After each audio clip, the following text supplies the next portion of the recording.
All right.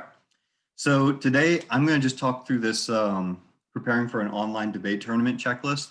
I've had a couple questions about how to use tabroom, how to make sure students are linked in tabroom, all that stuff. Um, tabroom's not super easy to use until it is. So if you have questions or frustrations at the beginning, that's pretty normal. Um, Obviously, if people are having questions, then the written directions aren't sufficient to deal with that. So hopefully this video will help a lot in dealing with that. So the first thing is, before you even get into student creation or anything, you should already have an account on tabroom.com. So if you don't already have an account that me or Jenna or someone at the Manoodle has sent to you, then you should email us and ask for one. Or if you create a new account on tabroom.com, that's fine. Just let us know what the email is and we'll link you to the school that you coach at. And I know some coaches change schools sometimes. So if you're linked to the wrong school, let us know and we'll put you with the right school. That might just be an oversight on our part.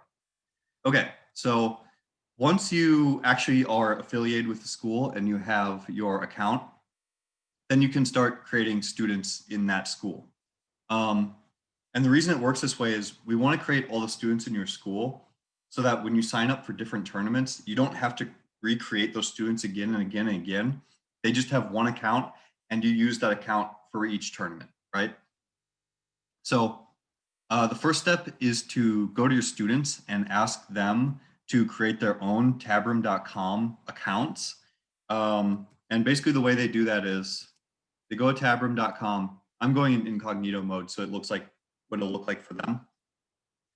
Go to tabroom.com. They click sign up here in the upper right. They'll see this screen.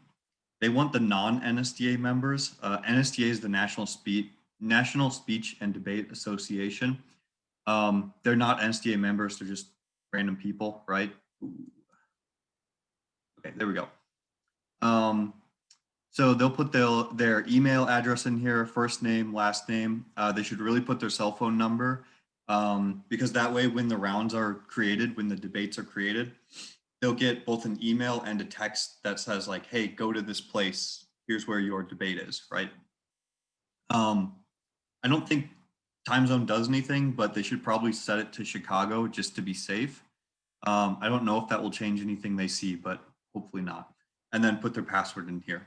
So once they have this all filled out, they just create login. Once they've created the login, they need to send you what email address they used. Hopefully they use their school email. That will make things a lot easier, but I know some kids use like Gmail accounts or whatever. So once all that's done, they have their account created, you know who it is, et cetera, et cetera. Then it's time for step 2. So in step 2, you go log into your account. So whatever your email address is, go log in. Your page will look like this. It'll have your school with the upcoming tournaments, current tournaments you're in, et cetera, et cetera. Let's find a middle school here. So it actually looks right. Capitol Hill will work. Okay. So as you can see, existing tournament registrations, they're already registered for the Rookie Novice Tournament 1. And then the future, you can see they have the JV Varsity Tournament 1 that they could sign up for if they wanted to. There's also these 2 Naudle ones. You don't really have to worry about Naudle ones. I might just take those off of everyone's. Just worry about the ones that say Manoodle, and you'll know what you're looking for, right? So in terms of actually adding students to your school then, what you want to do is go to the competitors tab, and then these are all the kids who are in here, right? So let's say we want to add a new student. You could spend the time to fill all this out, but you don't have to. What you can do is, since these kids created their own accounts already, if you know what their email is, you can just put it in here. I can't remember what I use that for. Let's just do SweetJ. edu. And hopefully this should link to my account. Boom, see? So this email is already associated to my account, so it just automatically puts all my information in here. If I had more information, like, you know, my things filled out, it would put it in here, but I don't, so it's fine. So I'm gonna unlink that just to get rid of it because I'm not actually at this school, right? So once you have a student put in there, then they exist within your school. So what you can do now is you go to, so that's taken us through this whole part. Obviously, if you have more students, you just go back to competitors, you go to add new student, and then you keep adding new email addresses in that, link to account section.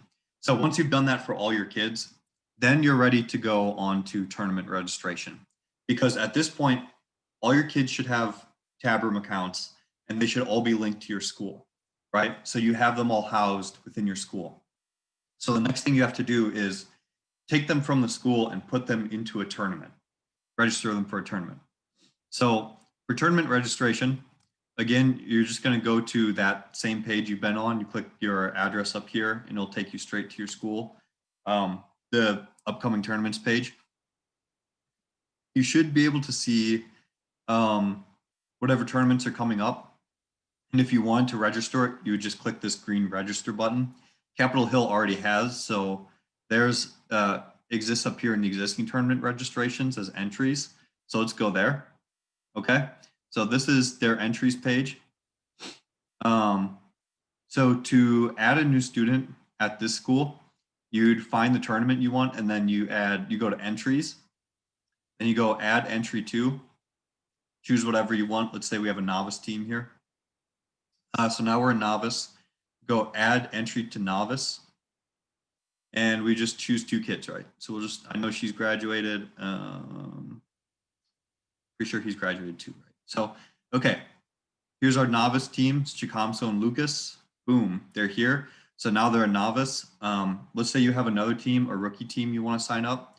You just change this add entry to, and you drop down to rookie. You go add entry to rookie, and you just choose whoever you want, put them in.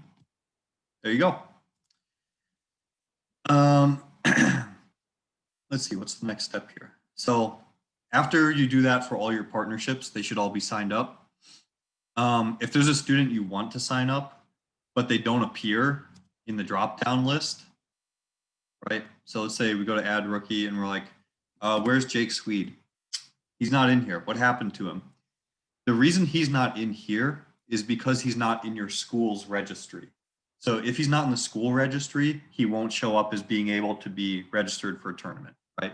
And that's, remember, I put him in, but then I deleted him. So he doesn't exist in there anymore. And if you go to that screen, don't put anyone in, it just shows up blank like that. So you hit the trash can. It goes away. Okay. So yeah, if there's no students, you just go back to, so I think the main thing that's tripping people up is that this screen, which is the tournament screen, remember we're in the MNUDL Middle School Rookie and Novice Tournament 1 right now. So these are all of our entries and stuff. This screen looks really similar to this screen, which is the same as, this is the school page, right? This school page, it has competitors, judges, circuits, blah, blah, blah. This is all the stuff for your school. And then this is in the actual tournament itself. And it has a lot of the same tabs. So I think that's what's tripping people up. But just remember, if you ever get confused, you can just click on your email address up here. That'll take you back to the schools page. If you need to add new competitors, that's where you do it. And then once you click entries, that's, oh, well, you can't do it for that one because you need to sign something, I guess. Let's go to Highland Park. So Highland Park's going to register. There we go. My name. And then for entries, right, this entries is different. And the competitors here are the competitors who are competing in this tournament, not your competitors generally. So hopefully that makes some sense. If you just follow along with the video or you go back to the written materials, you should be able to just add kids over and over again. But the main thing is they need to add themselves into tabroom first. They need to sign up first in tabroom. Then you can go into your school. And when you're creating a new student, you can just link that new student account to their tabroom account and easily make students that way. So make sure you follow the steps in order. If you do that, shouldn't be too much of a problem. But if problems keep coming up, make sure you let me know. No problem for me to figure it out and do this. So hopefully we'll have a great first tournament. If everybody gets signed up, should be pretty easy. And I'll see you all next week.